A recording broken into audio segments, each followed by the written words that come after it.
Today we're diving into the history of Canary Wharf. You'll hear about one of the world's major financial centers and how abandoned docks turned into a thriving community with modern architecture and diverse infrastructure. You'll know about the historical role of the River Thames in London's trade and its significance from Roman times to the present day.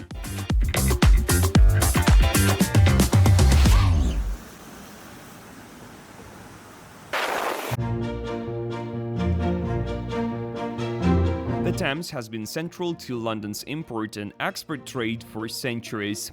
The Romans built Londinium near the river's lower reaches, which made it an ideal place for ships to dock. International trade was becoming increasingly important over the centuries, so they developed a busy spot in Londinium.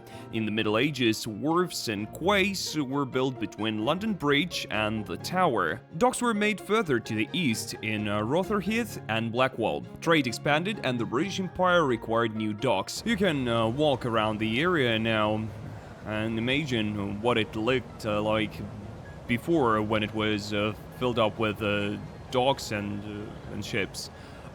There is these small brick one-story buildings, a few stories over there. People live in houses like this now. This was the administration, 1914, the Port of London Authority. Here's a cobbled path. Cobblestone is under my feet now, but there was no cobblestones in 1600s, only a swamp and a field. Seagulls cry here as they do now, and this is what the future of the world's trading heart looks like. But for now, it's just a quiet bend of the Thames. Ships sail past every day. London is already the largest port on the planet. It's bustling, you could literally buy anything here, but there's a problem. They all had to unload at the Tower on just 20 wharves. Queen Elizabeth I decreed so to collect taxes. Sly as a fox. There is not enough space on the Thames and theft is at every turn, and that's why enormous enclosed docks appeared here 200 years later.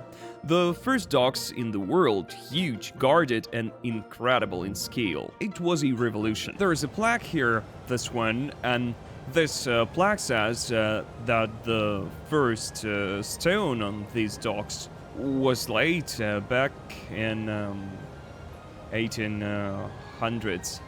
Imagine that, right? There were docks and warehouses, and this is the oldest dock in London. Only 200 years ago, there were no skyscrapers at all. Back then, they were building a city canal. It crossed the entire Isle of Docks. What was it for?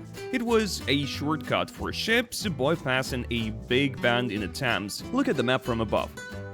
By the way, in the next episode, we'll find out why it's called the Isle of Docks. So, the Corporation of London opened a canal here in 1805. It expected big profits from shipping tolls.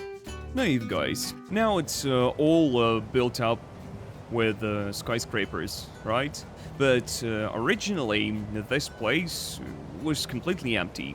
There was a swamp here. Swamp and grazing cows. Then they moved the cows somewhere and turned the place into a construction site with basins and warehouses. Thousands of people arrived here for work. The docks were built for the largest corporations of the time, the West India, London, and East India. The building I'm in now is part of this building and now is a museum. Originally was #1 warehouse of the West India docks. And if we lived 200 years ago, we'd be standing in one of the world's largest dock complex. This is one of the London's oldest dock warehouses. It was once used as a warehouse. The spaces were often piled high with valuable cargo. People known as dockers unloaded ships, worked on the quays, and moved sacks and barrels into warehouses. The laborers who worked here are called dockers, and they wore these short caps, not like mine, but similar. Ships would sail right up here. Look, there's a ship standing right here. There were warehouses here, and people were working right here. Cargo was delivered to warehouses from the quays and hauled up to the upper floors. Goods were moved with carts and barrows. Most items arriving at the warehouses had to be weighed and sampled. Everything was strictly controlled to avoid theft, fraud, and cargo leakage. Goods were weighed and measured constantly, from unloading to them leaving the warehouse. It was done so customs and excise could tally up the duties. Many semi-skilled and skilled workers were involved in weighing and measuring: dockers, warehousemen, trolley clerks, and tax officials.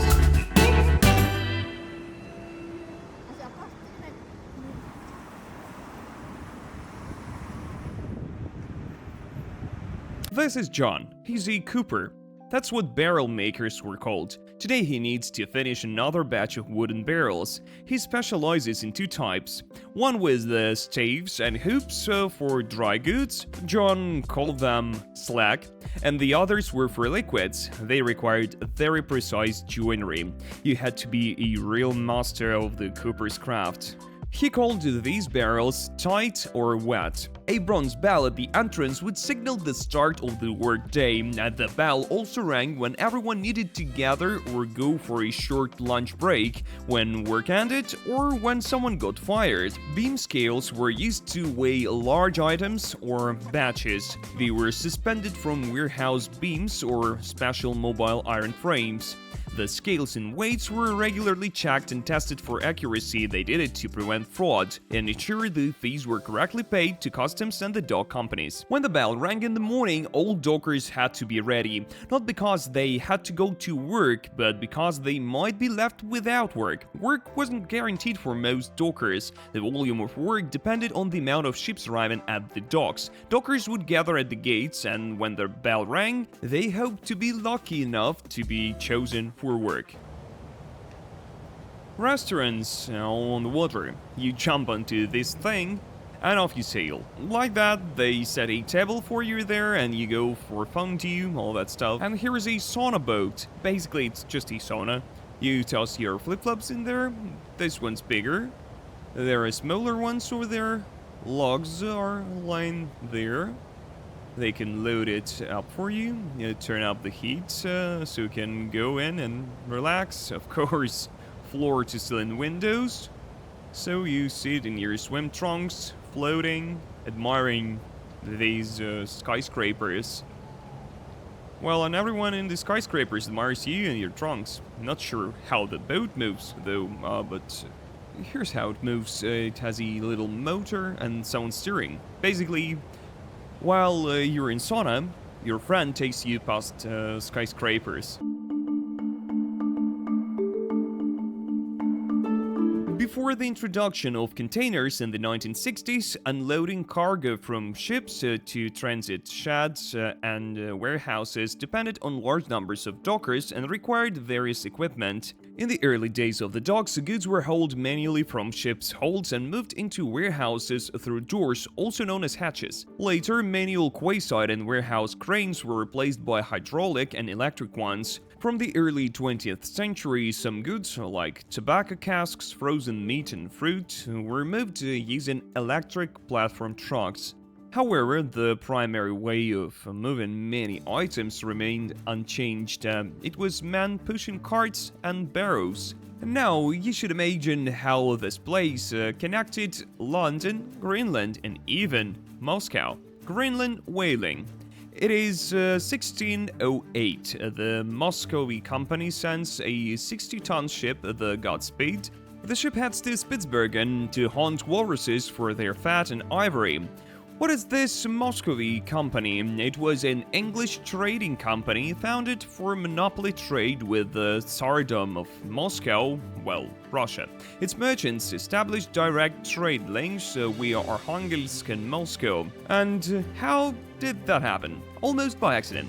English navigators were seeking a northern sea route to Asia, but got caught in a storm and their ship reached the shores of the White Sea and then Arkhangelsk. Richard Chancellor made it to Moscow. He met Ivan the Terrible and obtained permission from Moscow to trade with England. Thus, he laid the foundation for permanent trade relations. In 1555, these merchant travelers in London were officially given the new name, the Muscovy Company. It received a royal charter. It would remain remain in force until the late 17th century. In the 17th century, London initiated a large-scale fishery for the Greenland right whale. It is valued for its blubber and whalebone. This whaling would only end in 1836, when the ship Margaret was lost in the ice. In 1620, London had 12 whaling ships, but competition with the Dutch ruins the trade. Later in the early 1700s, the South Sea Company financed 172 unprofitable whaling voyages. Londoners didn't stop there. In 1749, they sent 6 whaling ships, 45 ships in 1777, and 91 in 1788. Then came the war with America, France, and the Greenland fleet was reduced to 19 ships. A bridge, a mobile bridge. It's on wheels, there are wheels, and these things pass under the bridge. If the water rises, the bridge rises with it, so this bridge is like on pontoons. The bridge lifts and this thing can pass through. So it doesn't matter what the water height is, the bridge always rises with the water. It's a pedestrian bridge. The East India Docks drew other industries to the Isle of Dogs. Trading firms appear on the once green field. Shipbuilding companies, boiler making, iron foundries, rope making, lead processing, and food production. A great port needs facilities to build and repair ships. As London's maritime trade grew, so did the demand for new ships and repair yards.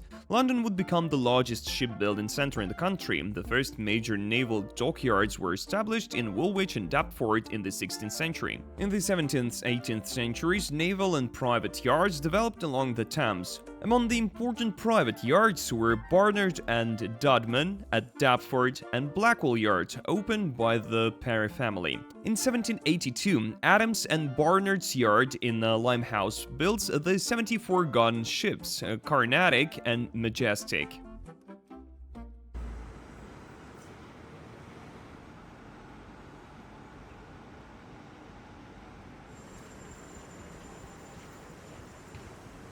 Just imagine, 200 years ago, all this entire shoreline, it was loaded with boats. There were sailors here, all sorts of merchants. And what else was here? There were mills here, grinding corn. Today, bankers are working here, but 200 years ago, it was a place for grinding corn. A boat. And it's about 12 degrees with wind, plus it's raining. But people on a boat are spinning around without any caps. They're flying probably like 60 kilometers. Working class communities emerged around the docks on London's Isle of Dogs. They settle close to their place of work. As trade grows, new docks are built at Millwall in the second half of the 19th century. This attracts even more people. However, a grand construction project founded by the City of London turned out to be a failure. Due to strong tides and having to tow sail ships through the canal, it took about the same time as sailing around the peninsula. This made it financially unsuccessful. In 1829, the canal was sold to the West India Dock Company. Later it was redeveloped and became the South Dock. During the Second World War, the Isle of Dogs faces tragedy again. For 76 consecutive nights, it was a target for enemy bombs. A third of the warehouses and thousands of homes were destroyed. On the night of April 19, 1941, 58 bombs fell on this ground. Post-war recovery was slow. Prefab houses replaced regular homes, tin sheds replaced warehouses. The landscape changes again, but then comes plain old competition. By the 1970s, the docks were in decline. More modern dock facilities elsewhere were in greater demand, and everyone forgets about the Isle of Dogs.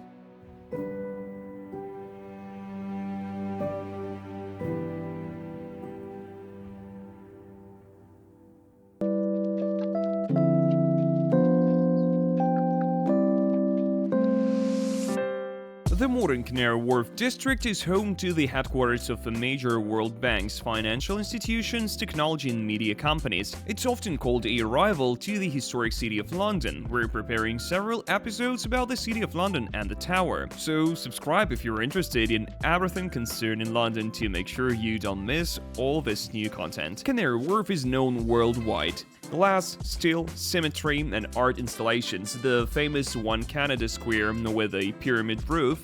Some of the tallest residential and office buildings in Britain are located here. This district is not only about offices, though. Modern Canary Wharf differs from other London districts. It's literally standing on the water. Everything here is built on the water. Lots of little pedestrian bridges, floating offices, small islands. It's like trains go from one skyscraper to another. Here's Morgan Stanley, then there's JP Morgan Chase and Morgan Stanley. There's Revolut somewhere founded by Strononsky. A lot of hotels, so I can see Britannia, Novotel, and Marriott is there as well. This place is full of shops, museums, restaurants, and bars, parks, and gardens. The docks are now closed, but the Thames remains crucial for London's maritime trade. London Gateway, a deep water port near Thurrock, opened in 2013. It's able to handle the world's largest container ships. Guys, thanks for watching. Don't forget to subscribe. New episodes from London are coming soon. See you next time. Bye.